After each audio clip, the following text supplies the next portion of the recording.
The saints be praised we were to eat al fresco. There was a bench each side of a weathered table where the salmon and wine were already put out, and a loaf was brought. I stared at it. Christ, Sam! The rubber lips protruded in a smile. It won't do you any harm, Nick. No harm at all. It was in the terminal stage of mould, and whether green had beaten out brown was a toss-up. It's good for you, sang Calder. Pure penicillin. You happy little prat, I thought, not without envy on this day. We ate and drank, the conversation turning to Sam's evening and his suggestions as to which excerpts from his works would prove most weighty. As we finished eating and the plates were cleared away along with the TB crusts, Sam returned with a book which he placed on the table. This is something I particularly want you to do, Nick. It was the very end of How It Is, a favourite of his own, and he wished to demonstrate himself the attitude and the manner in which he felt it would be best performed.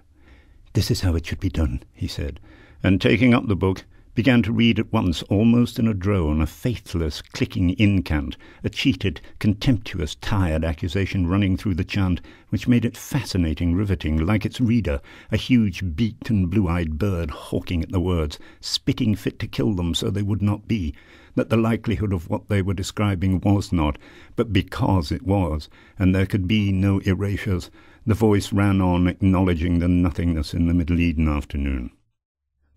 A gecko skittered from the table and fleeing the despairing nihilistic drone, the words a machine-gun monotonic grim endorsement of the sentence of death forever, ricocheting off the monk's cell wall, whirring and whispering round the yard like midday bats.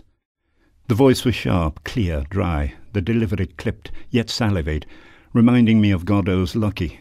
It silenced, like the clock in Francis Cornford's poem. I thought I heard in every take, "O death, come quick, come quick, come quick, come quick, come quick, come quick, come quick." At one point, as Sam croaked, "The silence," I thought I caught a shadow at the wall's end, the angel of death hovering at the light switch, and turning too quickly wrecked my neck, letting fly a yelp of pain. Beckett had just finished, and took it as a compliment, the burp at the end of the Arabian feast. The book went down with a snap on the table. "There, Nick," he said, the moist rubber lips in a half-smirk of triumph. "That's how it should be spoken." "Wow, Sam," I breathed, rubbing at my neck. Calder, the publisher, was beaming, and to my dismay I saw that all the wine was gone. Sam talked at length about the general shape the evening should take, how the excerpt should fit together, while I nursed the last of the wine in my glass. Lifting an empty bottle, I pretended to examine the label. "I'd offer you a glass of something, Nick," Beckett whispered gently, "but I've nothing in the house." Internal shriek of despair. "No, that's all right, Sam, I was just reading the label," I lied. On a suggestion we play boule, I drained my glass, and we took to the greensward for the next hour or so, Beckett winning most of the games, while my length and direction got shakier and shakier. Finally the balls were gathered and put away, and Sam asked us into the house. I declined politely on the weak pretext of wanting to enjoy the weather.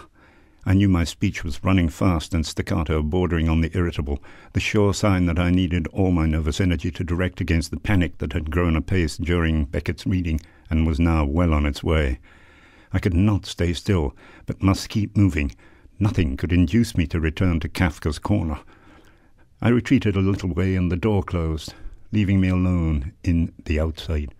I was trembling now, but glad they hadn't seen it, though Sam instinctively knew I had the blues, I was sure. I stared at the cell, then across the manicured grass at the walls that had me trapped. Claustrophobia mounting in the heat, I ran to the gates and into the lane outside. On the left there was a small copse, the lane going through it, and I took off in that direction, emerging soon into a broad, rolling vista of corn, field after field of an undulating variance of patchwork yellows. I must have walked a mile before I saw a sign of life. A harvester in a far field, little figures scampering about it like infantry behind the parent tank. It alarmed me that I could hear no sound of motor or of voice. Not a bird nor aircraft seemed there to be. In a real country there would be sound. Stopping, I looked about me. The harvester, with its pygmies, had mysteriously vanished.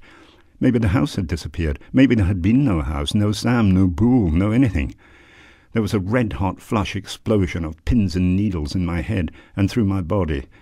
I turned to look back, half expecting there to be no lane, instead engulfed, pulled down to suffocation in a heaving, quilted sea. But there it was, the road was there, and I began to retrace, hurrying down it, the tarmac in the August sun shimmering and disappearing in a heat haze. A road to nowhere. Eerie. This wasn't France. I'd stepped through a time-warped gateway and into a silent Bruegel painting.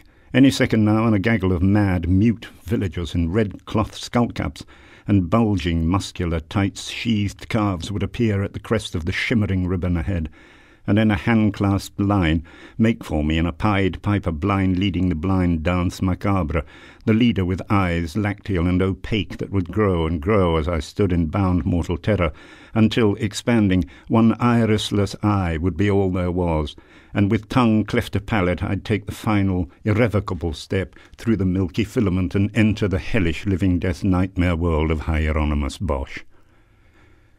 I picked up my pace into a heart-hammering trot, the thick pulse thudding in my ears and a pain starting in my chest. Oh, Christ, no. Gingerly I dropped to my knees, then lowered myself gently to the warm macadam, trying to breathe slowly, evenly.